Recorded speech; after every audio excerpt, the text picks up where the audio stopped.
Alimenta-me, e eu curarei a tua filha. O oligarca não estava inclinado a acreditar em milagres, mas ali, diante dos seus olhos, Maxim Semenov acreditava que o mundo obedecia às leis da lógica, e não aos sentimentos. Na sua opinião, as emoções eram uma manifestação de fraqueza, que separava as pessoas bem-sucedidas daquelas condenadas à mediocridade. De uma pequena empresa de construção civil a um poderoso conglomerado que ditava as regras do mercado, ele percorreu um longo caminho. Os seus arranha-céus, como gigantes silenciosos, erguiam-se sobre a cidade, simbolizando o seu poder e a sua confiança inabalável na sua exclusividade. Nos últimos meses, toda a sua esperança, todo o seu sistema de crenças desmoronou como um castelo de cartas. A sua filha de 16 anos, Sônia, estava condenada à morte devido a uma doença genética rara que destruía inexoravelmente o seu corpo, transformando uma menina alegre e vivaz numa sombra pálida e exausta. Os médicos mais renomados, equipamentos de ponta, consultas com os melhores especialistas de todo o mundo, tudo foi tentado, mas todos os esforços foram em vão. Maxim, acostumado a contar com recursos para resolver qualquer problema, viu-se numa situação sem saída. Não podia comprar saúde, não podia encomendar um milagre. O dinheiro, seu principal trunfo, transformou-se numa pilha de papel inútil. Hoje, ele deixou novamente as paredes da clínica, mas seu coração permaneceu vazio. O médico-chefe, um velho amigo, olhou para ele com aquele sorriso compassivo que Maxim considerava a pior manifestação de fraqueza. A compaixão é um sinal de impotência, e ele nunca se habituou à derrota. Era como se isso ofendesse a sua força, as suas habilidades, a sua própria essência. A cidade, fervilhando com a agitação do fim da tarde, parecia-lhe estranha e hostil. Pediu ao motorista para parar e seguiu a pé, tentando de alguma forma dissipar a tensão que se acumulava. Mas os pensamentos, como um bando de corvos, giravam em sua cabeça, lembrando-o insistentemente da desesperança da situação. Ele procurava uma saída, considerava várias opções, mas todos os caminhos levavam a um beco sem saída. Ele estudou todos os documentos médicos, ouviu todas as gravações das conferências, releu inúmeros artigos científicos, mas não encontrou a resposta. Restava apenas uma coisa: aceitar e esperar o inevitável. Esse pensamento o levava ao desespero. Ele passeava por uma rua estreita, onde a luz fraca dos candeeiros mal conseguia atravessar as copas densas das árvores. Não havia o brilho das lojas modernas, apenas edifícios antigos e desgastados, que pareciam folhear as páginas da história de uma cidade há muito desaparecida. Uma cidade que ele lembrava de uma forma completamente diferente. Uma cidade onde as suas ambições eram mais modestas e a vida era impregnada por uma atmosfera diferente, mais simples. Nesta viela, o tempo parecia ter parado. De repente, a sua atenção foi atraída por um homem sentado contra a parede. Ele vestia um sobretudo velho e gasto, e a sua barba espessa e despenteada parecia conter toda a poeira e sujeira daquela viela. Maxim passou por ele, mas algo o fez parar. O homem levantou a cabeça e Maxim encontrou o seu olhar. Os olhos eram impressionantemente limpos e claros, o que criava um contraste impressionante com a sua aparência. Não havia loucura neles, apenas um profundo cansaço e uma sabedoria que Maxim não conseguia compreender. "Oh, dá-me de comer", sussurrou o homem. A sua voz parecia o farfalhar de folhas secas. "E eu curarei a tua filha." Maxim sorriu, parecendo-lhe uma piada ou talvez apenas delírio. Ele não acreditava em milagres, só acreditava em dinheiro. E este homem, ao que parecia, era simplesmente louco, que só queria comer. "O que disse?" repetiu Maxim, certo de que não tinha ouvido bem. "A tua filha. Ela está a morrer rapidamente, como uma vela que a qualquer momento pode ser apagada pelo vento." "Eu posso salvá-la", insistiu o mendigo. "Mas primeiro dá-me de comer." Não havia em suas palavras nenhum traço de súplica ou ordem, apenas uma convicção firme e inabalável. Maxim ficou imóvel, como num último esforço desesperado. Não tinha nada que valesse a pena salvar. Está bem, decidiu ele. Vamos tentar mais uma vez. É só comida. O que há nisso? Ele se virou e entrou num café minúsculo e aconchegante na esquina. Pediu 2 sopas, pão e chá. No seu coração, ele tinha a certeza de que aquilo era a coisa mais absurda que já tinha feito na vida. Depois de pagar por um almoço modesto, cujo valor era comparável ao de um bilhete para um circo que nunca iria acontecer, ele voltou alguns minutos depois para o sem-abrigo.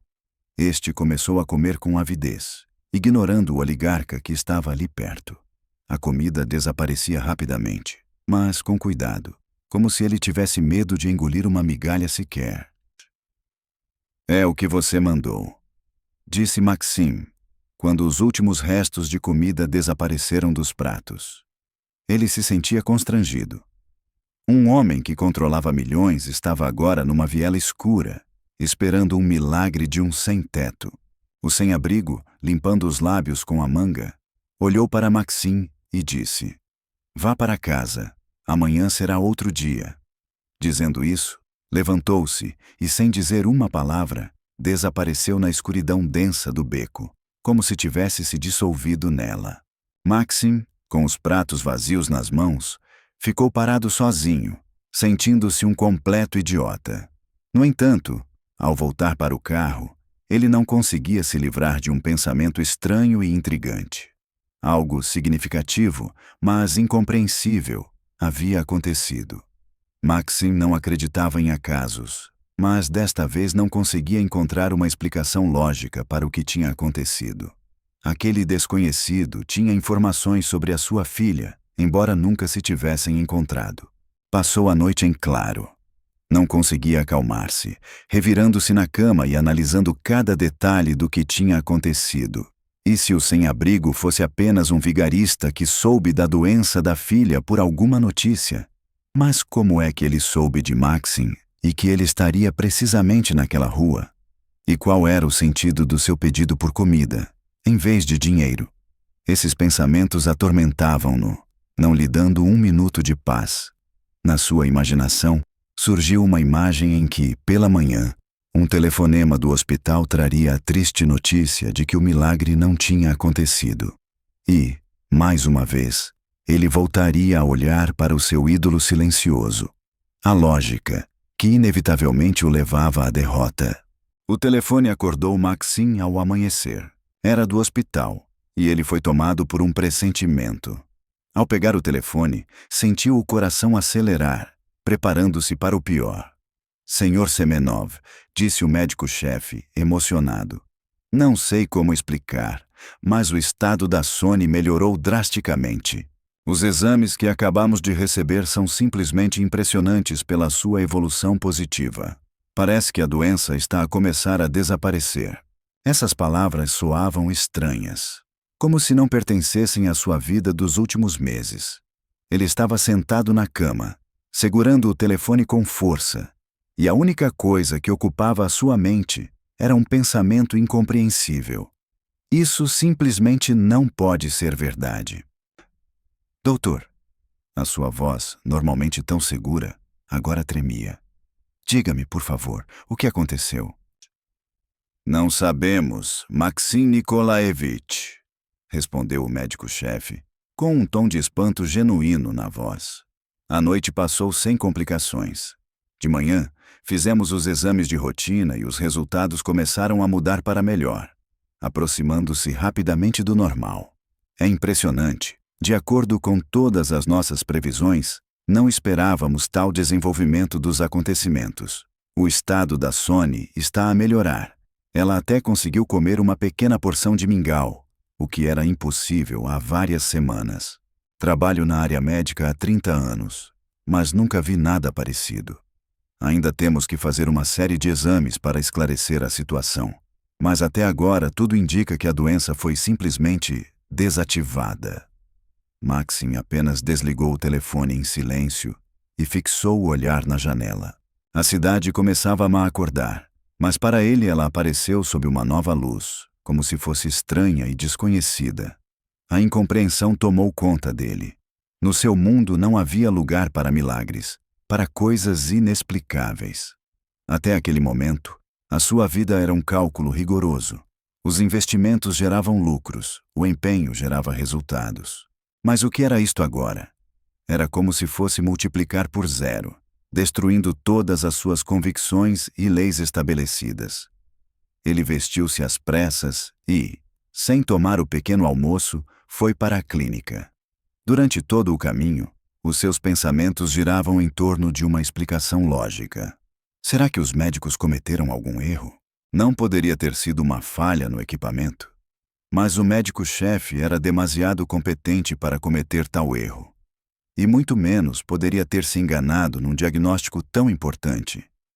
O diagnóstico foi confirmado por vários especialistas em todo o mundo, e todos eles afirmaram unanimemente que a doença era incurável.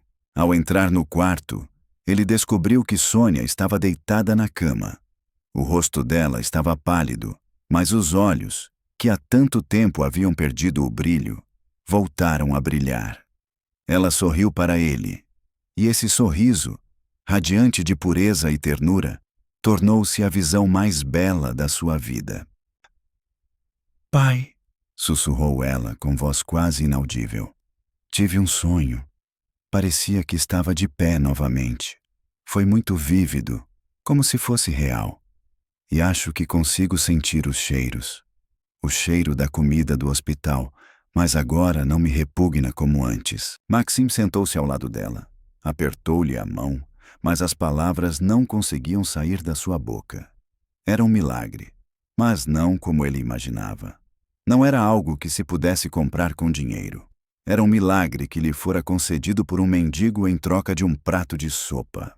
Naquele momento, ele foi tomado pelo sentimento de culpa. Ele, um milionário capaz de tudo, não conseguiu salvar a sua filha, e um desconhecido, que ele considerava louco, fez o que nenhum especialista conseguiu. Ele beijou Sônia gentilmente na testa e saiu do quarto. Os seus pensamentos finalmente começaram a se acalmar, mas agora ele tinha um único objetivo: encontrar o culpado. Era preciso descobrir o que exatamente tinha acontecido, não apenas pela filha, mas também por si mesmo, para recuperar a integridade da sua visão de mundo, destruída em uma única noite. Em primeiro lugar, ele recorreu às gravações das câmaras de vigilância. Precisava de todos os vídeos da rua onde se encontraram com o sem-abrigo. Tinha de o encontrar. No seu coração crescia a sensação de que por trás daquele homem se escondia algo mais. Algo que ultrapassava a sua compreensão, mas que ele tinha o dever de descobrir. No escritório, a adrenalina voltou a correr nas suas veias, como um segundo fôlego. Em 6 meses, ele se acostumou tanto à inércia que se esqueceu de como era estar em tensão. Ele era como um animal ferido, que perdeu tudo, mas de repente ganhou uma chance de renascimento. A sua mente ativou-se como antes, mas agora o seu motivo não era material. O seu objetivo era um homem, um sem-abrigo. Maxim ordenou que chamassem o seu assistente pessoal, Mikhail. Mikhail era um jovem especialista que se destacava pela dedicação e lealdade ao trabalho, assim como o seu patrão, Maxim, que acreditava no poder da lógica e da eficiência. "Misha", começou Maxim, "preciso encontrar uma pessoa específica. Ontem à noite, por volta das 8, eu o vi em um beco na rua Mira. Tenho 1 hora específica e peço que me forneça todas as gravações das câmeras de vigilância." Mikhail acenou com a cabeça em silêncio e saiu, sem pedir explicações. Maxim, deixando-o, sentou-se à mesa e tirou o telemóvel do bolso. Abrindo a galeria de fotos, mergulhou nas memórias, vendo as fotos da filha tiradas antes que a doença levasse a sua alegria. Lá ela ria, voava em um skate, tirava selfies despreocupadas. Maxim sentiu um nó na garganta. Era a menina que ele havia perdido, mas agora parecia que ele tinha a chance de recuperá-la, de devolver a vida feliz que eles haviam construído juntos. 60 minutos depois, Mikhail apareceu com um pendrive. Aqui está, Maxim Nikolaevich. Temos todas as gravações das câmaras que conseguimos obter. Infelizmente, a qualidade deixa a desejar. Ele calou-se, percebendo que o chefe o observava atentamente. Depois de inserir o pendrive no computador, Maxim começou a ver as gravações.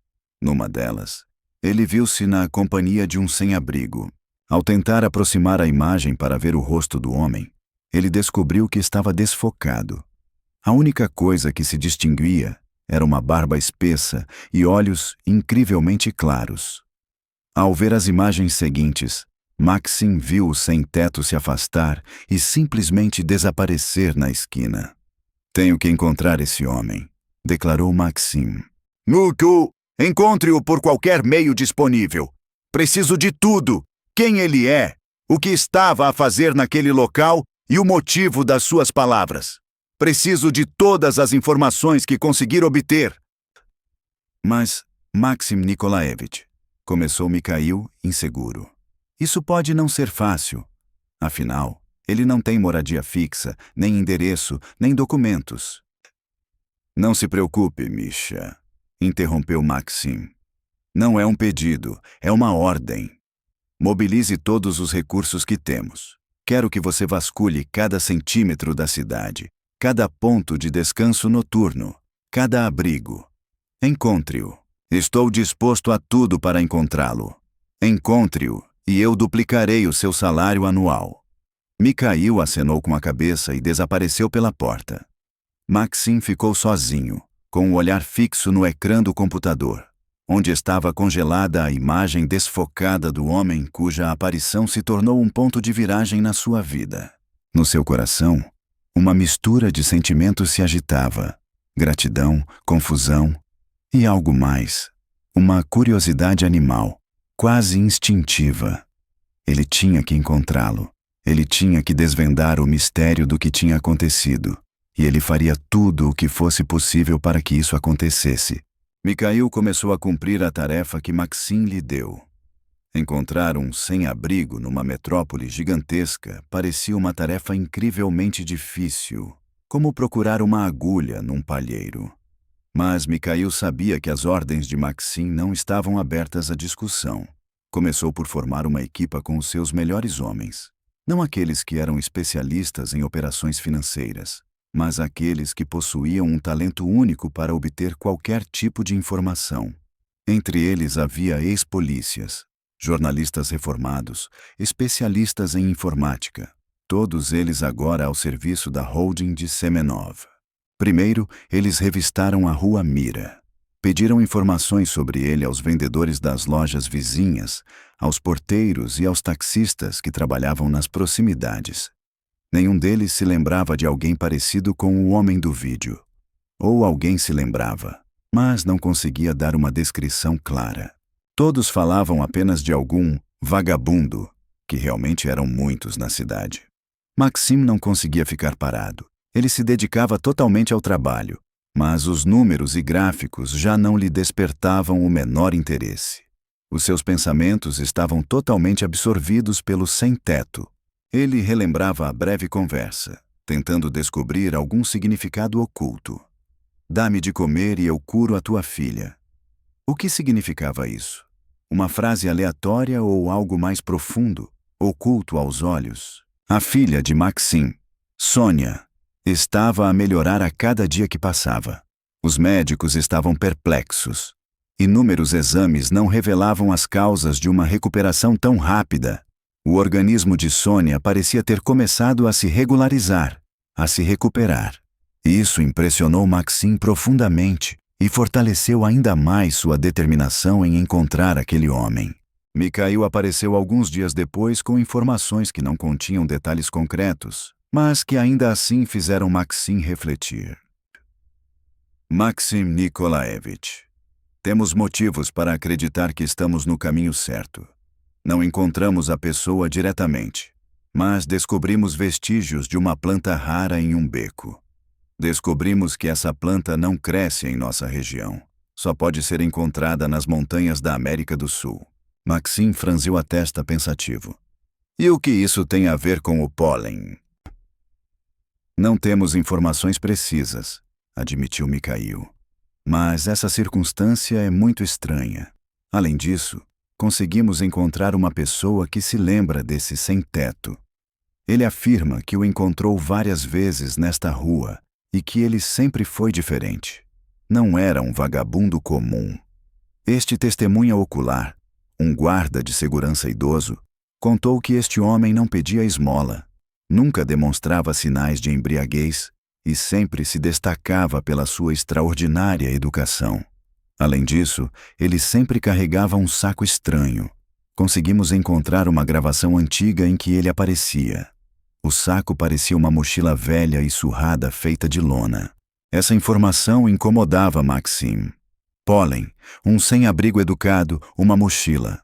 Tudo isso era muito atípico para ser considerado uma coincidência. Ele sentia que estava a aproximar-se da verdade, que a resposta estava cada vez mais perto. Ele encarregou Mikhail de aprofundar o estudo destes novos dados. A sua tarefa era descobrir tudo o que fosse possível sobre esta planta rara, originária da América do Sul, e analisar todas as ligações possíveis com ela.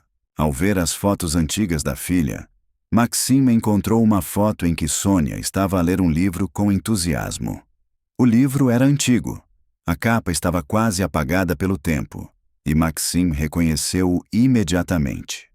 Era o livro favorito da sua falecida esposa, mãe de Sônia. O título estava ilegível, mas ele lembrava-se que era um romance de ficção científica.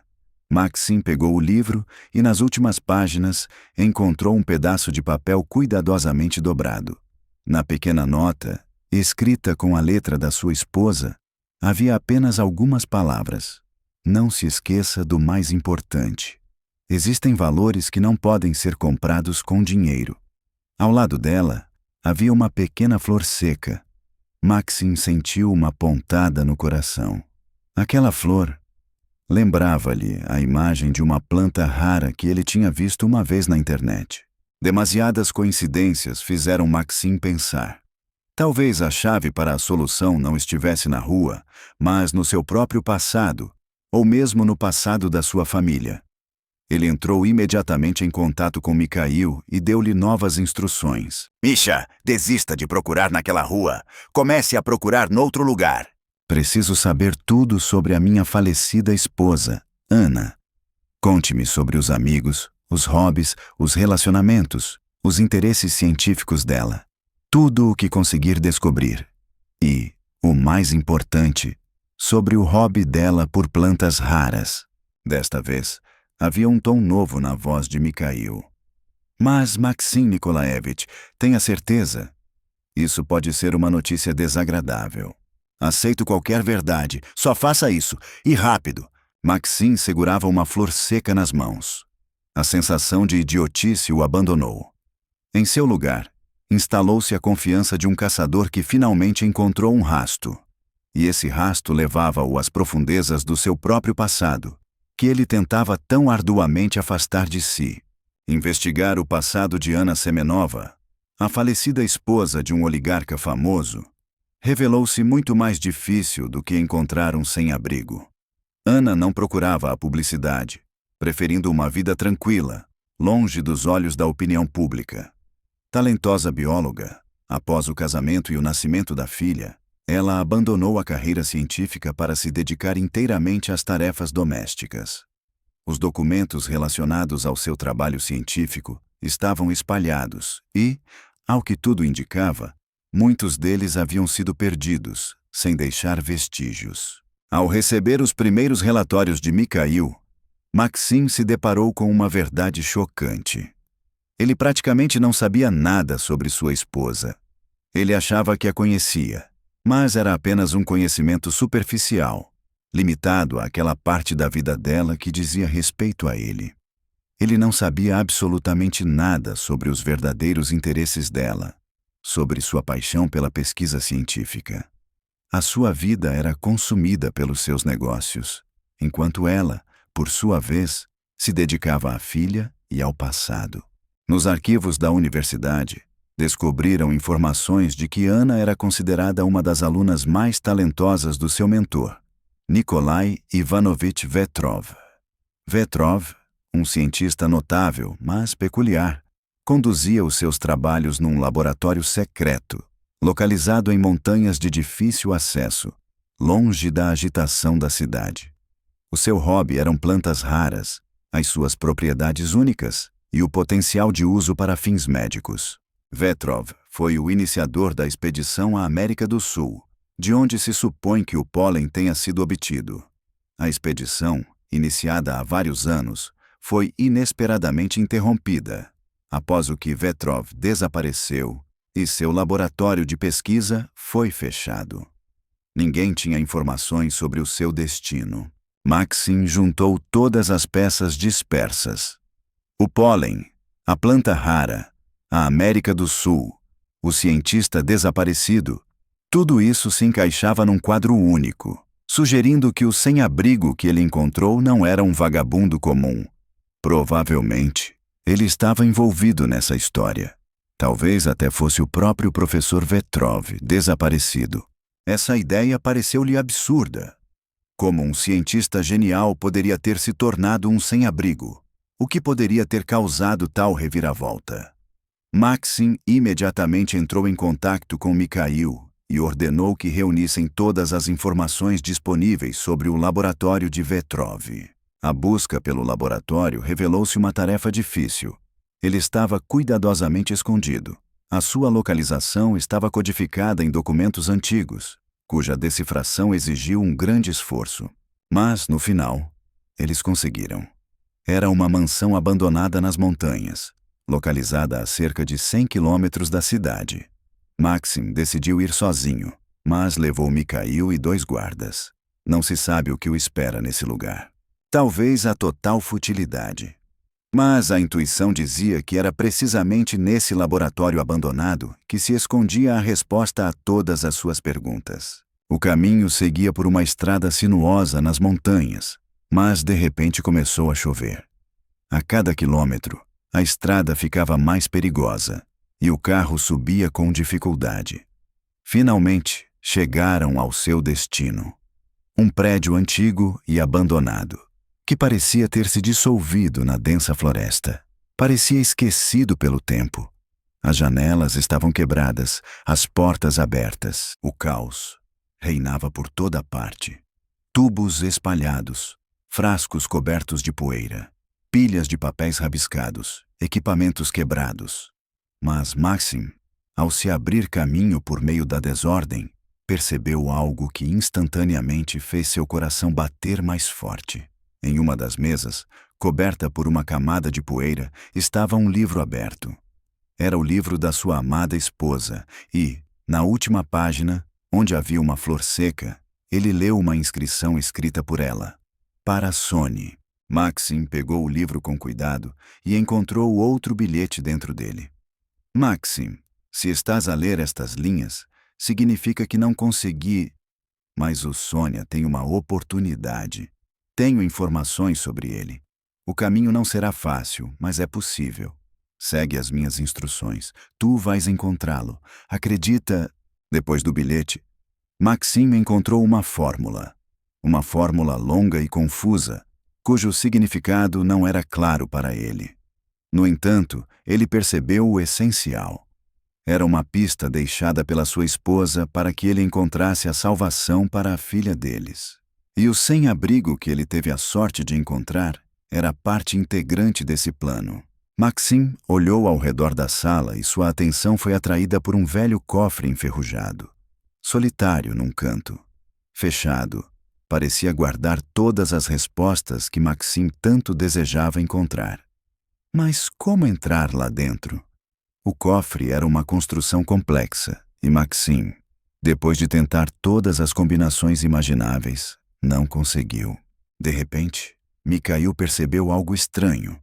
Na parede, perto do cofre, havia um quadro antigo, quase imperceptível. Nele estava representada uma flor incomum, a mesma que ele procurava. Olhando mais de perto, Mikhail descobriu que as pétalas da flor tinham bordas irregulares e que dentro delas estavam escondidos alguns números. Maxim Nikolaevich, começou Mikhail. Diante de si está o código. Um conjunto de símbolos que formam uma combinação. Maxim dirigiu-se à parede e, sem hesitar, digitou a combinação na fechadura do cofre. O cofre respondeu com um clique e a porta se abriu com um zumbido lento. Dentro havia cadernos amarelados e, no mais alto, coberto pela caligrafia de Ana, estava escrito: Alimenta-me. Maxim mal podia acreditar nos seus olhos. As palavras proferidas pelo sem-abrigo estavam ali, num laboratório abandonado, na caligrafia da sua falecida esposa. Ele pegou o caderno e mergulhou na leitura. A compreensão foi gradualmente penetrando na sua mente. Tudo o que aconteceu não era misticismo, mas ciência, muito distante da compreensão dos seus contemporâneos. Agora, ele tinha uma tarefa: desvendar esse mistério. Maxim entrou no seu escritório, levando consigo todos os cadernos que estavam repletos de novos conhecimentos. A sua cabeça zumbia com a abundância de informações. Ele os espalhou sobre a mesa e a sua atenção foi atraída pelo primeiro caderno. Na capa, em letras grandes, como se tivessem sido escritas à mão, estava a palavra Alimenta-me. Não era apenas um título, era o ponto de partida, a chave para compreender tudo. Ele abriu o caderno e começou a ler. Diante dele não estava um diário pessoal, mas um caderno de pesquisa científica. Ana registrava nele as suas experiências, as suas reflexões, as suas aspirações. Ela escrevia sobre o seu mentor, o professor Vetrov, sobre as suas capacidades extraordinárias e o seu conceito principal, o desenvolvimento de um medicamento capaz de despertar a força inata do organismo para a autocura. Ana dizia que Vetrov estava convencido da existência, em cada pessoa, de um mecanismo genético adormecido, capaz de ser ativado em determinadas circunstâncias. Na sua opinião, esse mecanismo dava ao organismo a capacidade de resistir a qualquer doença, restaurar tecidos danificados e até retardar o processo de envelhecimento. Vetrov chamou-lhe gene regenerador. Vetrov conduzia as suas pesquisas com base numa planta única, descoberta durante uma expedição nas montanhas da América do Sul. Ela impressionava pelas suas qualidades incomuns, e dela era possível extrair uma substância capaz de servir como catalisador. No entanto, por razões desconhecidas, a experiência não teve sucesso. Ana contou que, durante um dos testes, Vetrov injetou em si mesmo o medicamento experimental, querendo avaliar pessoalmente a sua segurança. No entanto, o medicamento revelou-se imprevisível. Em vez da ativação esperada do gene regenerador, causou efeitos inesperados. O organismo de Vetrov reagiu de forma diferente do esperado. O metabolismo abrandou, a memória tornou-se instável e o seu corpo foi se enfraquecendo gradualmente. Ele transformou-se num fantasma, existindo na realidade, mas incapaz de a perceber plenamente. Ele ficou como se fosse um sem-abrigo, tendo perdido tudo. Ana confessou que tentou curá-lo, mas sem sucesso. Para protegê-lo, ela escondeu-o de todos e deixou-o no laboratório, esperando por um milagre, um antídoto. No entanto, a doença de Sônia fez Ana desistir de todos os seus planos. Na sua última mensagem, Ana informou que deixou para Vetrov a última e mais eficaz ampola com o medicamento que ela desenvolveu. Ela estava certa de que tomá-lo poderia dar uma chance de recuperação, mas duvidava que, no seu estado atual, ele fosse capaz de fazê-lo. Naquele momento, tudo ficou claro para Maxim. A frase "alimenta-me" não era um pedido comum. Ele lembrou-se das palavras de Vetrov, do seu olhar, e Maxim percebeu. Ele não estava a pedir comida, mas ajuda. Ele estava a pedir o medicamento escondido numa das pratos, que poderia ajudá-lo a recuperar. No seu estado, era impossível encontrá-lo. Restava apenas esperar que o compreendessem e dizer essas palavras como o único sinal possível. Maxim apertava o caderno na mão e o seu coração se contraiu com a onda de emoções. Ele não tinha apenas jantado com um sem-abrigo, tinha-lhe dado uma nova vida. E Vetrov, depois de receber o medicamento, conseguiu ativar o seu gene regenerador. Mas o que isso significava para Sônia? Maxim, sem tirar os olhos da leitura, tentava entender. Nas suas últimas anotações, Anna informava que, juntamente com Vetrov, eles estavam a desenvolver uma versão alternativa do medicamento, mais segura. Ela chamou-lhe antígeno. Não era um medicamento, mas sim um suporte especial de informação, capaz de, ao entrar no organismo, transmitir-lhe instruções para combater a doença. E na última ampola, que ela supunha que Vetrov iria levar, ela deixou esse antígeno. De repente, Maxim lembrou-se da ampola vazia que encontrou no seu escritório. A ampola tinha sido deixada por um sem-abrigo e, sem dar importância, Maxim simplesmente a deitou no lixo. Agora, ele percebeu que não era apenas lixo, mas algo muito mais significativo. Maxim virou a página. Nela havia um desenho surpreendentemente parecido com o que ele tinha visto no quadro do laboratório. Era uma molécula de ADN e, ao lado, quase se confundindo com o fundo, um pequeno desenho de um vírus. Um vírus perigoso. Maxim compreendeu. Vetrov, como cientista, sabia muito bem que não bastava simplesmente entregar o medicamento. Era necessário organizar a sua transmissão de forma a que tivesse o efeito desejado. E ele conseguiu fazê-lo. Vetrov usou-se como meio de transmissão, introduzindo o medicamento no seu corpo e, ao encontrar Maxim, passando-o através de um toque suave, de um aperto de mão fugaz, de algo imperceptível aos olhos. Na memória de Maxim, surgiu a imagem de quando ele comprava comida para Vetrov. Distribuía os pratos e Vetrov os recebia. Só isso os ligava. Na sua alma, uma mistura de emoções contraditórias se agitava. O entusiasmo por ter desvendado o mistério e o horror de perceber que a sua esposa, que ele considerava uma dona de casa comum, na verdade possuía uma mente genial. E foi precisamente essa genialidade que salvou a sua filha. Só lhe restava uma coisa: encontrar Vetrov. Ele tinha de lhe expressar a sua gratidão, ajudá-lo e salvar aquele que salvara a sua filha.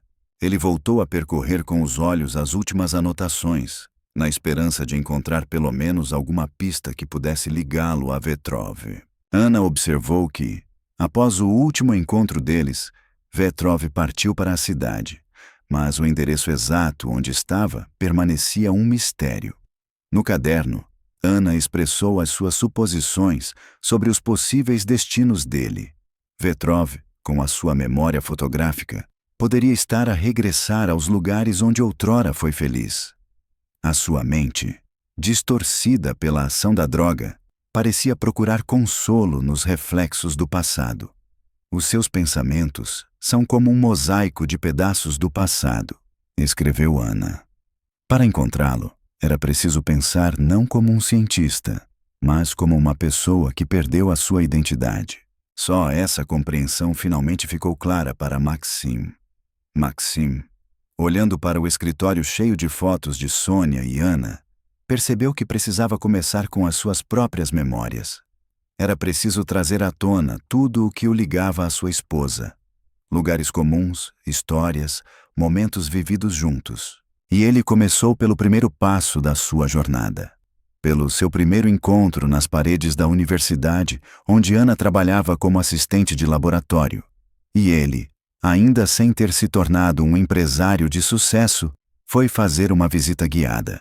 Naquela época, ele era obcecado pela ideia de ganhar dinheiro, e ela, pelo desejo de conhecimento.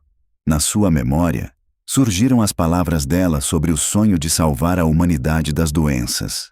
Na altura, ele descartou a ideia, dizendo que era muito ousada, e ela ficou ofendida.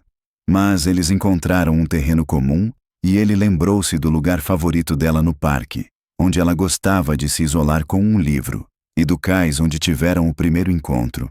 Nestas pequenas coisas, que à primeira vista pareciam insignificantes, estava um mapa misterioso que indicava o caminho para Vetrov. Maxim entrou imediatamente em contato com Mikhail. Misha, disse ele, todas as instruções anteriores estão canceladas. Tenho novas. Comece a procurar nos parques, no cais, nas bibliotecas. Procure onde a minha esposa poderia encontrá-lo por acaso. E mais, verifique todos os locais onde ele poderia receber ajuda. Albergues, abrigos, instituições de caridade. Quero que ele receba todo o apoio necessário, não apenas comida, mas também cuidados adequados. Estou disposto a tudo para que ele fique protegido. Se ele estiver nesse local, insisto que seja imediatamente hospitalizado na melhor clínica, sob os cuidados dos melhores especialistas. Na voz do chefe, Mikhail não ouviu uma ordem habitual, mas algo diferente, quase um apelo. Sem fazer perguntas, ele acenou com a cabeça e saiu, percebendo que agora a sua missão ia além de uma simples busca, transformando-se numa verdadeira operação de resgate. Ficando sozinho, Maxim sentiu que algo dentro dele havia mudado. Ele não era mais apenas um oligarca, capaz de resolver qualquer problema com dinheiro. O seu motivo não era encontrar a solução para o enigma, mas cumprir o seu dever. Ele tinha de salvar Vetrov, pois Vetrov salvara a sua filha.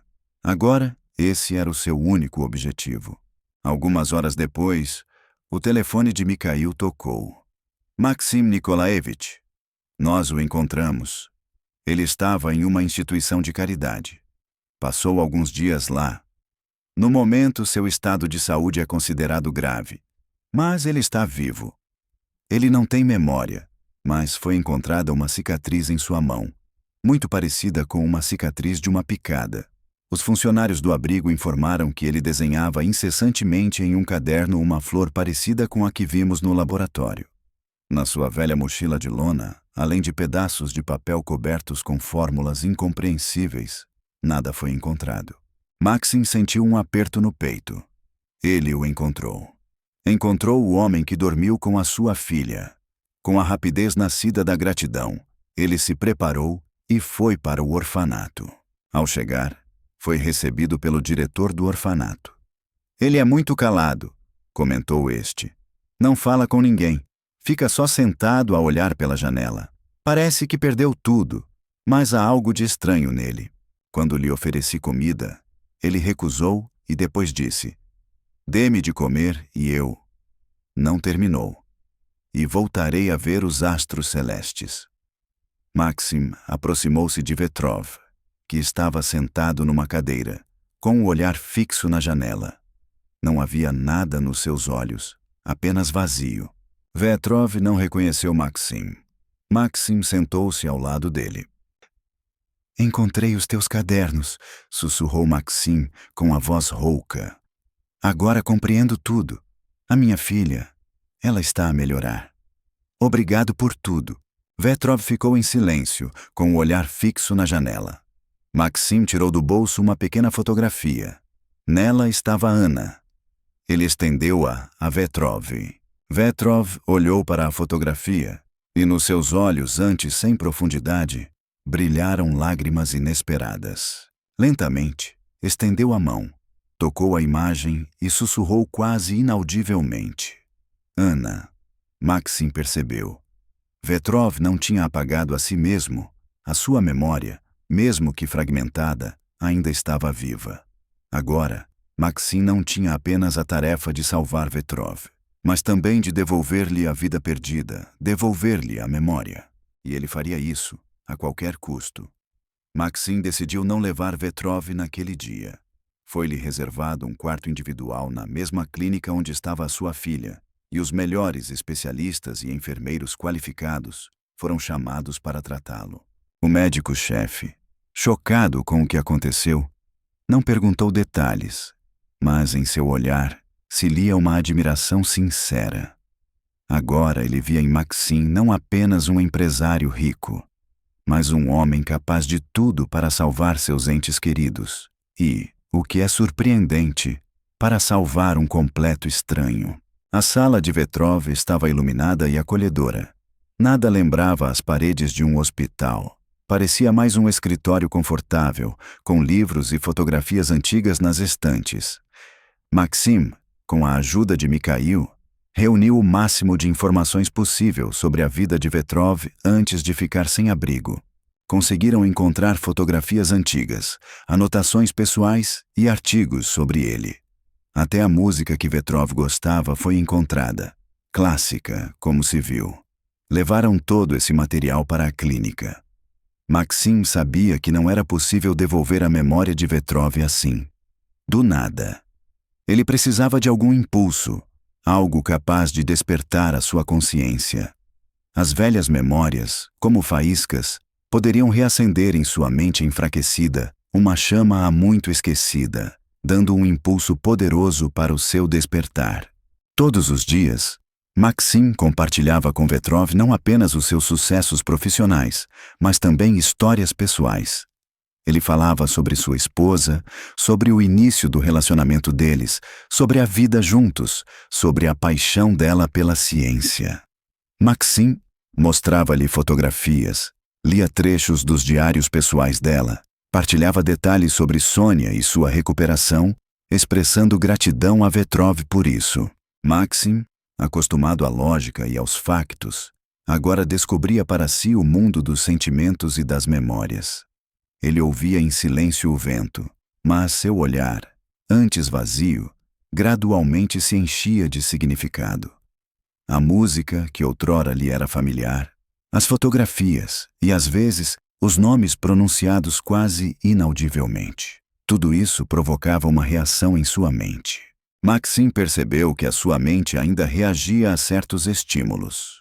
Quando Vetrov ouvia trechos do diário de Ana sobre as suas pesquisas conjuntas, o seu olhar ficava mais atento e concentrado, e os lábios se moviam como se ele estivesse repetindo algo baixinho para si mesmo. Um dia, enquanto Maxim partilhava histórias sobre a sua expedição à América do Sul, Vetrov levantou a cabeça de repente. "Eu lembro-me", sussurrou ele, como se estivesse a acordar de um sono profundo. "Eu lembro-me dessa flor. A sua elegância era impressionante. Demos-lhe o nome de Vida Eterna. E ainda me lembro claramente das palavras que Ana me disse na altura. Tens de cuidar de ti. Ela deixou-me." O coração de Maxim apertou-se. Pela primeira vez em muito tempo, Vetrov disse algo com sentido. Era o primeiro sinal, o primeiro passo no caminho para o seu regresso. Maxim, sem parar, continuou a narrar, descrevendo o seu trabalho com o medicamento, a sua fé na ideia e a sua obsessão por ela. Respirando ar fresco, ele foi voltando aos poucos a si mesmo. A consciência despertava lentamente, devolvendo-lhe não apenas as descobertas científicas, mas também momentos específicos da sua vida. Ele lembrou-se da sua amada esposa, dos amigos, dos seus passatempos. Tudo o que havia perdido voltou à sua memória, provocando simultaneamente uma agradável sensação de calor e uma dolorosa sensação de perda. Os segredos escondidos no coração da América do Sul permaneceram por muito tempo na sombra do esquecimento e de falsas interpretações. Os diários de Ana apenas insinuavam vagamente a verdade, e Vetrov, que sofria de memória fragmentada, não tinha forças para lembrar todos os detalhes. Somente após a recuperação total da sua consciência, Vetrov pôde contar a Maxim a verdade sobre o que aconteceu naquela expedição trágica. Obcecado pela ideia do gerador de genes, Nikolai Ivanovich Vetrov empreendeu uma viagem desesperada às profundezas da selva impenetrável da América do Sul. Ele acreditava que era lá, naquele mundo selvagem e misterioso, que estava a resposta para a sua busca. Com ele partiu Ana, sua jovem aluna, dotada de um talento incrível e de uma fé tão forte nas suas ideias quanto ele próprio. A busca durou meses e, finalmente, encontraram o que procuravam. Uma planta extraordinária com pétalas que irradiavam uma luz incrível e pulsante. Os índios locais chamavam-na de Flor da Vida, afirmando que ela possuía poderes mágicos. Como cientista, Vetrov era cético em relação à magia. mas os compostos químicos únicos que descobriu na planta causaram-lhe profunda admiração. Ele sentiu que tinha alcançado o seu objetivo: encontrar uma substância capaz de ativar o gene regenerador. No entanto, a alegria foi ofuscada. Os seus estoques eram escassos e a substância em si era extremamente instável. Vetrov sabia que precisaria de mais tempo para criar um medicamento seguro. Mas os seus patrocinadores, uma influente corporação farmacêutica, não estavam dispostos a esperar. Eles queriam resultados rápidos e exigiam que Vetrov lhes apresentasse o produto final o mais rápido possível. Para obter o monopólio dessa descoberta revolucionária, eles estavam dispostos a tomar qualquer medida, mesmo as mais questionáveis. Consciente de todo o perigo da sua descoberta, Vetrov recusou categoricamente a proposta. A sua invenção não deveria ser objeto de comércio, deveria salvar a humanidade. Essa decisão causou um conflito. Os membros da empresa que acompanhavam a expedição tentaram roubar os seus registros e amostras. Durante a luta, Vetrov levou um golpe forte, que resultou na perda da maior parte do seu trabalho. Ele conseguiu salvar apenas uma última ampola com o medicamento instável e um fragmento dos registros, que Anna conseguiu esconder secretamente. Considerando Vetrov morto, os funcionários da empresa abandonaram a selva. Anna, após uma longa e dolorosa busca, encontrou o seu mentor e levou-o para um laboratório, onde retomaram as suas experiências. No entanto, as consequências do trauma sofrido foram fatais. Processos irreversíveis começaram no cérebro de Vetrov, e ele foi perdendo gradualmente a memória. Ele se transformou num fantasma vivo, incapaz de perceber adequadamente a realidade ao seu redor. Anna, desejando salvá-lo, administrou a última ampola restante do medicamento, acreditando que isso iniciaria o processo de recuperação. No entanto, o medicamento se mostrou ineficaz. Em vez de curá-lo, apenas piorou o seu estado. Incapaz de suportar o sofrimento do seu mentor, Anna abandonou-o no laboratório.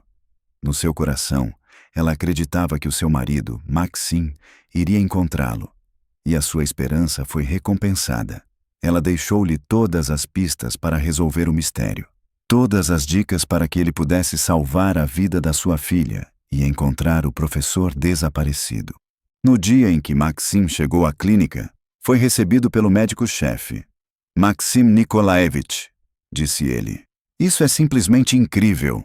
O estado de Sônia melhorou tanto que podemos dizer que ela está completamente recuperada. Todos os exames mostraram que ela está saudável, e Nikolai Ivanovich acordou. Ele pediu por si, afirmando que tinha uma mensagem importante para si. Maxim, mal acreditando no que sentia, dirigiu-se imediatamente ao quarto de Vetrov. Lá dentro, encontrou Vetrov sentado na cama. O vazio anterior desaparecera dos seus olhos, substituído por uma profunda gratidão. Vetrov olhou para Maxim e disse: Maxim, obrigado. Devolveste-me o sentido da vida e a oportunidade de terminar o que comecei. Ele estendeu a Maxim um caderno velho e gasto. Todas as minhas anotações, todas as fórmulas, tudo o que acumulei está aqui. Continua o nosso trabalho. O meu último desejo é que salves não só a tua filha, mas também impeças a destruição do mundo inteiro. Maxim pegou o caderno, sentindo o peso dele, não como um objeto comum, mas como uma herança deixada por sua esposa e pelo homem que deu a vida para salvar sua filha. Em seu coração, acendeu-se uma firme determinação de continuar o que eles começaram, salvar o mundo. Ele faria tudo para isso. Maxim, tu salvaste-me! A voz de Vetrov agora soava com firmeza e determinação. E salvaste a Sônia. Agora tens de salvar o mundo. Tu és capaz disso. Tens todos os recursos necessários, inteligência e, o mais importante, os registros da Sônia, as suas ideias geniais. Ele apontou para o caderno.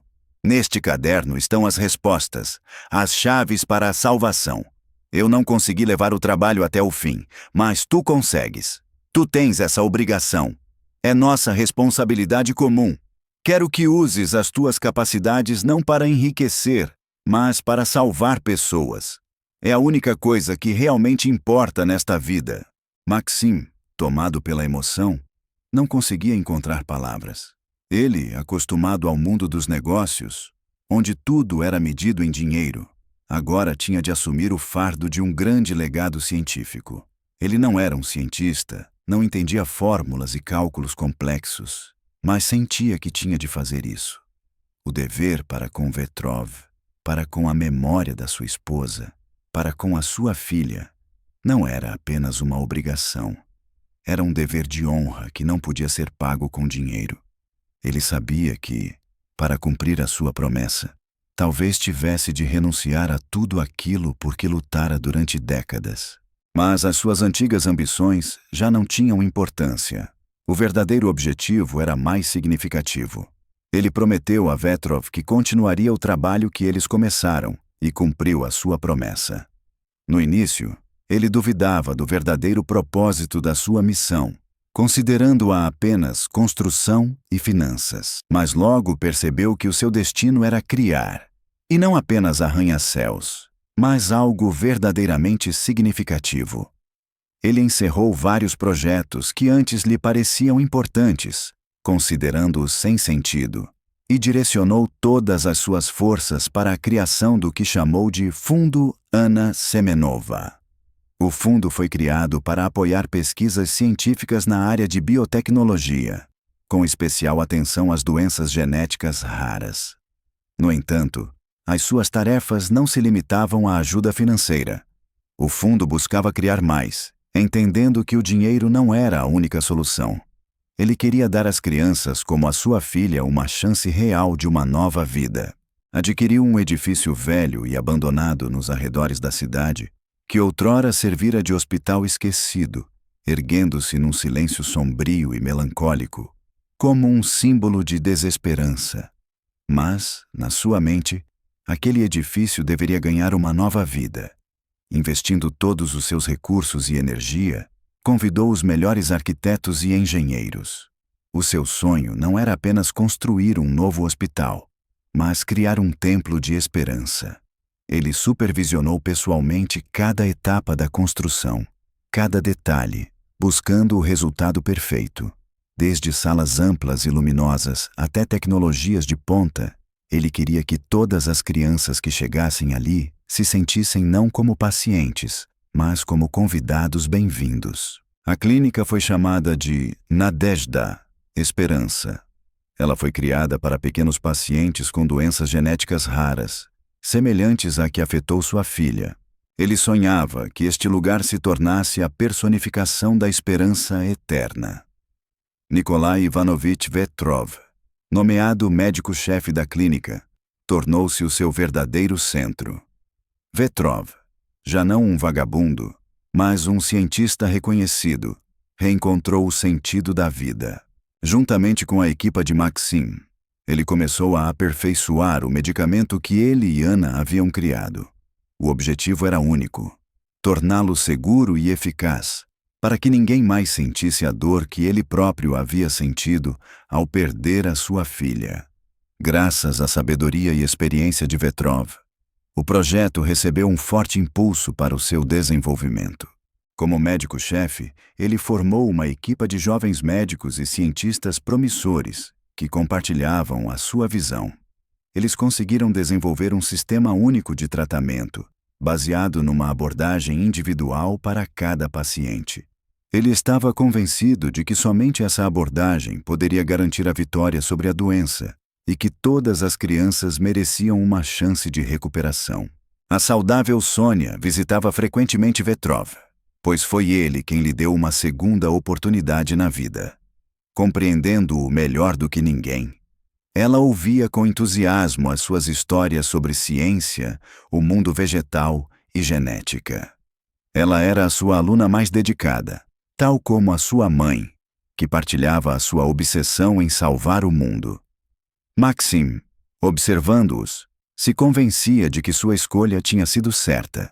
Ele não apenas construiu uma clínica, mas criou um oásis de esperança, onde todos os dias aconteciam verdadeiros milagres. Era um milagre nascido não da mística, mas da combinação de conhecimento científico, fé e bondade humana. A clínica Nadezhda rapidamente se tornou conhecida como um farol brilhante para aqueles que perderam a esperança. A informação sobre ela espalhou-se por todo o mundo, inicialmente recebida com ceticismo, mas depois com admiração. Vetrov, juntamente com a sua equipa, iniciou os primeiros testes. Com base nos registros de Anna, criou um sistema revolucionário de rastreio genético que permitia detectar doenças numa fase inicial, antes do seu aparecimento clínico. Não se tratava apenas de diagnóstico, mas de um modelo prognóstico que permitia iniciar o tratamento antes que a doença causasse danos significativos. Ele estava convencido de que o futuro da medicina não estava no tratamento de doenças já existentes, mas na prevenção do seu desenvolvimento, e a sua pesquisa foi o primeiro passo nessa direção. A menina Sasha, de 5 anos, foi levada à clínica Nadezhda com o mesmo diagnóstico que Sônia no passado. O desespero tomou conta dos pais de Sasha, que venderam todos os seus bens para ter uma chance de salvar a filha. Na clínica, foram recebidos por médicos que não ficaram indiferentes ao seu sofrimento, mas, pelo contrário, partilharam a sua dor. Vetrov, liderando a equipa, iniciou o tratamento utilizando uma versão aperfeiçoada do medicamento, no desenvolvimento do qual trabalhou durante muitos anos. Para administrar o medicamento à criança, ele utilizou um nanotransportador especial, capaz de levá-lo diretamente às células danificadas. Esse procedimento era muito complexo e exigia extrema precisão. Graças aos seus contatos, Maxim conseguiu adquirir o equipamento mais avançado, que permitia rastrear cada unidade do medicamento no organismo, garantindo assim que ele chegasse ao local certo. Em poucas semanas, o estado de Sasha melhorou visivelmente. Ela voltou a comer, andar e brincar. A vida despertou nela, como uma flor que renasce após uma seca. Os pais, ao verem a filha, ficaram impressionados e não conseguiram conter as lágrimas de felicidade. Eles expressaram a sua gratidão a Maxim, Vetrov e toda a equipa, pois foram eles que lhes devolveram a filha. E Maxim, olhando para os seus rostos, sentiu no coração uma alegria nunca antes sentida. Uma emoção que superava em intensidade qualquer alegria que um negócio financeiro poderia trazer. O sucesso da clínica atraiu não só a admiração do público, mas também a agressividade dos concorrentes. As empresas farmacêuticas, que estavam a sofrer perdas colossais devido ao novo medicamento, começaram a usar vários métodos para pressionar Maxim. Ofereceram-lhe enormes quantias pelo patente, ameaçaram-no e tentaram destruí-lo. Mas Maxim recusou-se firmemente. Ele não podia permitir que a sua invenção, nascida da memória da sua esposa e do sacrifício de Vetrov, se transformasse num produto acessível apenas a alguns privilegiados. Isto não é apenas um medicamento, afirmava ele em conferências de imprensa. É a esperança, e a esperança não se pode comprar, deve estar ao alcance de todos. Maxim, com o apoio de Sônia e Vetrov, começou a trabalhar para alcançar o seu principal objetivo: tornar o medicamento acessível a todos. Ele não queria transformar a sua invenção num produto exclusivo, acessível apenas a alguns. Maxim via nela a salvação para toda a humanidade. Um sonho que a sua esposa teria orgulho. Para isso, criou um departamento de combate à pirataria, para impedir que o medicamento chegasse ao mercado negro, e desenvolveu um sistema que garantia acesso gratuito a todos os necessitados. Aquele que toda a vida acreditou que o dinheiro podia resolver todos os problemas, agora estava convencido do poder da bondade e da compaixão, capazes de mudar o mundo para melhor. Apesar de várias tentativas de assassinato durante esse período, Maxim não desistiu. Ele contratou os melhores especialistas em segurança e reforçou a segurança da clínica. No fundo, ele estava convencido de que estava no caminho certo e da importância do trabalho que realizava. Ele sabia que não estava apenas a salvar crianças, mas também a defender o futuro da humanidade. Para proteger a sua causa, ele estava disposto a tudo. Entre as inúmeras ameaças e várias tentativas frustradas de eliminar Maxim, uma foi verdadeiramente terrível. Não foi uma explosão no carro, nem uma emboscada num local escuro. Foi um ataque que atingiu o que ele tinha de mais precioso e vulnerável: a sua filha, Sônia.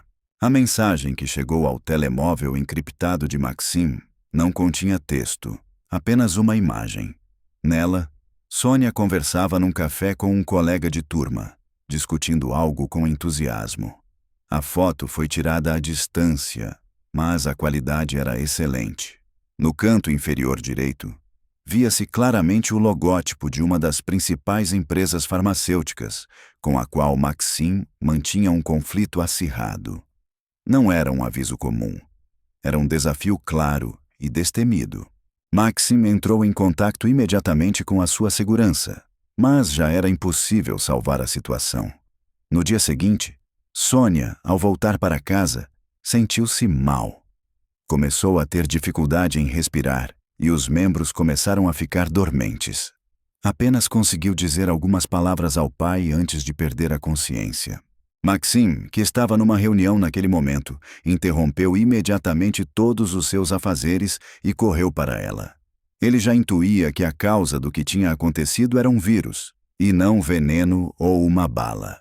Ao chegar à clínica, Sônia encontrou Vetrov, que, como ninguém, compreendia toda a gravidade da situação. Era um golpe direto em seu trabalho, em seu legado. Junto com sua equipe, ele imediatamente iniciou um tratamento de emergência.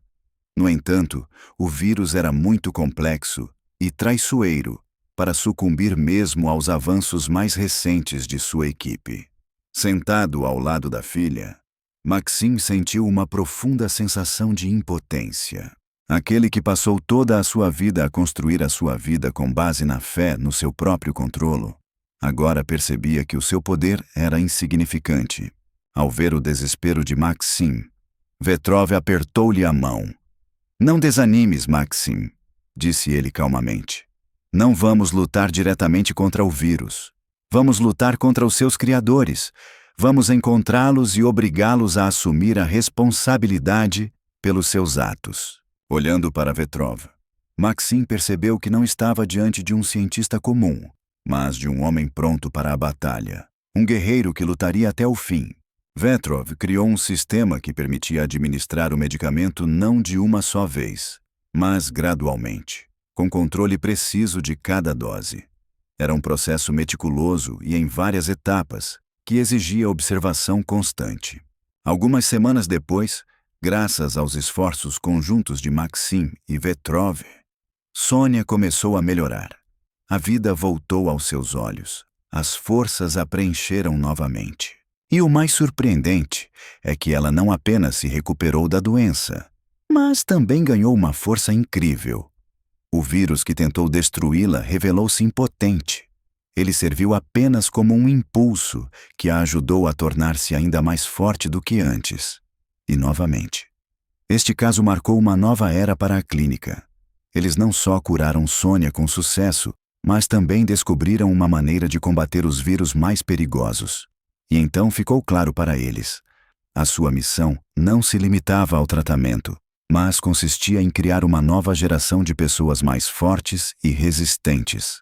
A tentativa fracassada de assassinato de Sônia, já infectada pelo vírus, só aumentou a determinação de Maxim.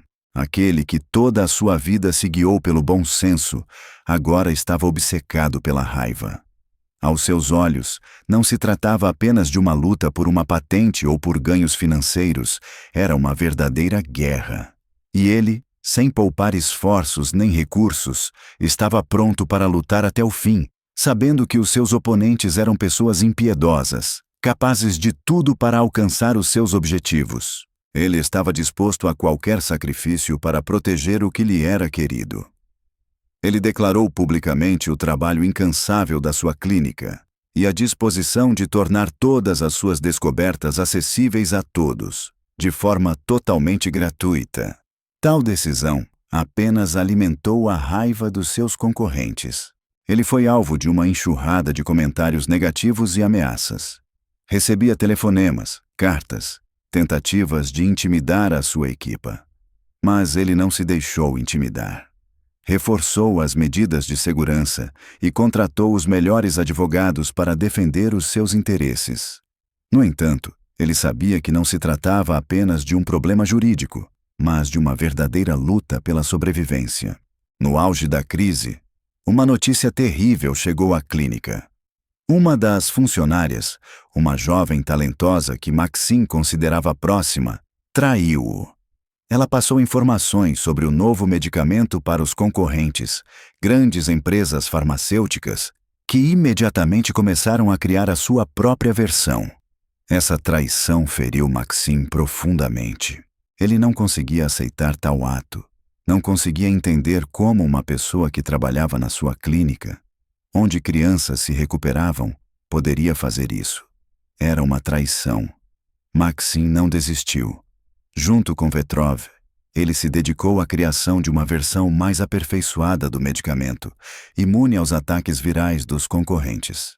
Dia e noite, eles trabalharam sem poupar esforços nem tempo. Eles tinham um único objetivo: salvar vidas. Certa noite, quando Maxim estava no seu escritório, recebeu uma mensagem encriptada. O remetente era um ex-funcionário da empresa farmacêutica, que Maxim contratara para atividades de investigação. Ele passou a Maxim informações que poderiam ajudá-lo a expor os concorrentes e salvar o seu projeto do fracasso. A mensagem continha uma lista completa de nomes, endereços e senhas, dados capazes de causar danos significativos aos concorrentes. Maxim se deparou com uma escolha difícil. Ele tinha em mãos informações que poderiam se tornar uma arma poderosa contra os concorrentes, garantindo o sucesso do seu próprio negócio. No entanto, isso significaria violar os seus novos princípios. Ele não queria seguir os passos deles. Não queria recorrer a métodos desonestos. Ele queria ser melhor. Em vez do caminho anterior, ele escolheu outro. Entrou em contato com um ex-colega e pediu uma reunião. Na reunião, Maxim assegurou-lhe que não pretendia usar as informações recebidas para destruir a sua antiga empresa. Explicou que as usaria apenas para salvar o seu projeto, mas com uma condição: que não voltassem a incomodá-lo. O risco era enorme, mas Maxim estava certo de que tinha escolhido o caminho certo. Ele acreditava que, se lutasse com eles pelas mesmas regras, acabaria por se tornar igual a eles. E isso era algo que ele não queria. O seu objetivo era ser melhor. A reviravolta inesperada deixou os concorrentes confusos. Não conseguiam entender como ele poderia ter feito isso e o que o levou a tal atitude. Mas uma coisa era certa: aquele homem era diferente deles. Tinha um caráter imprevisível e representava uma ameaça real. Esse momento foi decisivo. Os concorrentes, prevendo as ações de Maxim da maneira habitual, ficaram confusos. Sem saber como reagir, acabaram recuando. Percebendo que não podiam enfrentar um homem que acreditava no que fazia, foram embora. Vetrov, já não mais um simples vagabundo, mas um cientista reconhecido, tornou-se um fiel ajudante de Maxim. Juntos, enfrentaram todas as adversidades, confiantes de que a sua causa sairia vitoriosa. Vetrov acreditava em Maxim não apenas como um oligarca, mas como um homem que, ao demonstrar compaixão, conseguiu mudar não apenas o seu caminho, mas também o destino de milhares de outras pessoas. Para Vetrov, Maxim tornou-se não apenas um colega, mas um verdadeiro amigo, alguém em quem ele confiava. 10 anos se passaram. A clínica Nadezhda cresceu e se tornou um centro internacional que já salvou milhares de vidas humanas. Maxim, o ex-oligarca, agora era famoso em todo o mundo como filantropo, salvador, um homem que revolucionou a medicina. O seu nome não era mais associado à construção de arranha-céus, mas à criação de um futuro seguro. A sua atividade abrangeu todo o mundo e criou uma rede de clínicas com a mesma qualidade da sua clínica original, a Nadezhda. Cada uma delas foi equipada com tecnologia de ponta e conta com os melhores especialistas. Também desenvolveu programas educacionais que oferecem a jovens cientistas de todo o mundo a oportunidade de estagiar nas suas clínicas e aprender com os melhores especialistas. Adulta, Sônia, que se tornou uma cientista talentosa, deu continuidade ao trabalho iniciado pela mãe e por Vetrov. À frente do departamento de investigação da clínica, ela estabeleceu uma meta ambiciosa: não apenas tratar, mas também prevenir doenças genéticas. Sônia criou um sistema capaz de detectar mutações genéticas antes mesmo da concepção, o que foi um verdadeiro avanço. Ela realizou o sonho da sua mãe, tornando-se quem ela sempre quis que ela fosse. Vetrov, idoso, mas sábio, tornou-se uma lenda viva. Outrora sem teto, ele agora era respeitado como um cientista conceituado, que deu uma contribuição inestimável à medicina. Ele costumava sentar-se num banco do parque ao lado da clínica e sorria sempre que via crianças a passar. No seu coração, ele tinha a certeza de que a vida, que antes parecia vazia, tinha adquirido um significado profundo e verdadeiro. Outrora, Maxim só via sentido na vida no dinheiro, mas agora a sua fé estava voltada para a ciência. Ele acreditava no poder do bem e da compaixão, na sua capacidade de mudar o mundo para melhor. De oligarca, ele se transformou em salvador. E isso aconteceu graças a um prato de sopa, um gesto simples e humano que mudou a sua vida para sempre. À noite, Maxim sentava-se sozinho na sua espaçosa sala de estar, que apesar do tamanho, parecia vazia e silenciosa. Nas mãos, ele segurava uma fotografia de Ana, uma mulher jovem, radiante de energia interior, que um dia mudou a sua vida para sempre. O luxo que o rodeava parecia-lhe estranho, inadequado. Naquela penumbra, apenas a imagem de Ana enchia a sala de memórias, dando-lhe sentido e vida. Já a adulta, Sônia, mantendo a sua fragilidade e delicadeza, voltou para casa após um dia de trabalho no laboratório. Entrando silenciosamente no quarto, sentou-se no chão ao lado da cadeira do pai e encostou a cabeça no ombro dele. Ela sentiu a sua tristeza, que, como um reflexo da sua própria, era profunda e intemporal. "Pai", sussurrou ela, "ainda sentes falta da mamã?" Nos olhos de Maxim, antes cheios de fria determinação, brilhou uma lágrima quando ele olhou para ela. Ele não a escondeu, pois ao lado de Sônia podia permitir-se ser aberto e sincero. "Todos os dias, minha querida", disse ele. "Lembro-me dela. Imagino como ela seria hoje. O que ela diria ao ver o teu sucesso. Penso em quão grande é a nossa perda. Não consegui compreendê-la verdadeiramente enquanto ela estava ao meu lado. Estava demasiado absorto nas minhas preocupações, demasiado preocupado com os meus assuntos. Só agora percebo que ela era o meu tesouro mais precioso, e agora já não está mais aqui. Tenho a certeza de que ela teria orgulho de mim", partilhou Sônia. "Sinto-a por perto. Ela sempre foi a minha principal fonte de força e inspiração. Embora não me lembre muito bem dela, sinto a sua presença em tudo. Em cada pesquisa, em cada conquista. É como se ela estivesse a acompanhar-me, oferecendo-me a sua sabedoria e força. Ela é parte integrante de mim." Ele abraçou-a.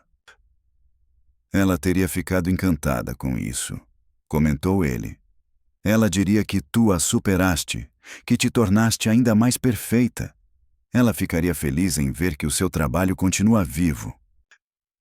"Tenho a certeza de que ela ficaria feliz por ver a tua transformação", disse Sônia suavemente. "Que conseguiste não só criar, mas também salvar. Ela sempre viu em ti o potencial, quem tu deverias ser, e tu o realizaste. Afinal, o amor dela não era pelas tuas riquezas, mas pela tua alma. E tu, finalmente, tornaste-te a pessoa que ela tanto desejava ver." O olhar de Maxim encontrou o dela, e lágrimas brilharam nos seus olhos. Ele percebeu que Sônia estava a dizer a verdade. Ele mudou, e por isso estava grato. A gratidão tomou conta dele, pela filha, que o ajudou a mudar, e pela esposa, que sempre esteve ao seu lado. Amo-te, mãe, disse Sônia baixinho. Amo-te, pai. Maxim abraçou-a com força, sentindo a ligação inquebrável que os unia. Ele sabia que Ana, a sua amada esposa e mãe, estava presente, nos seus corações, nos seus pensamentos, em cada passo que davam. Era o seu tesouro mais precioso. Abraçados, mergulharam no silêncio, saboreando o momento que era ao mesmo tempo impregnado de tristeza e alegria.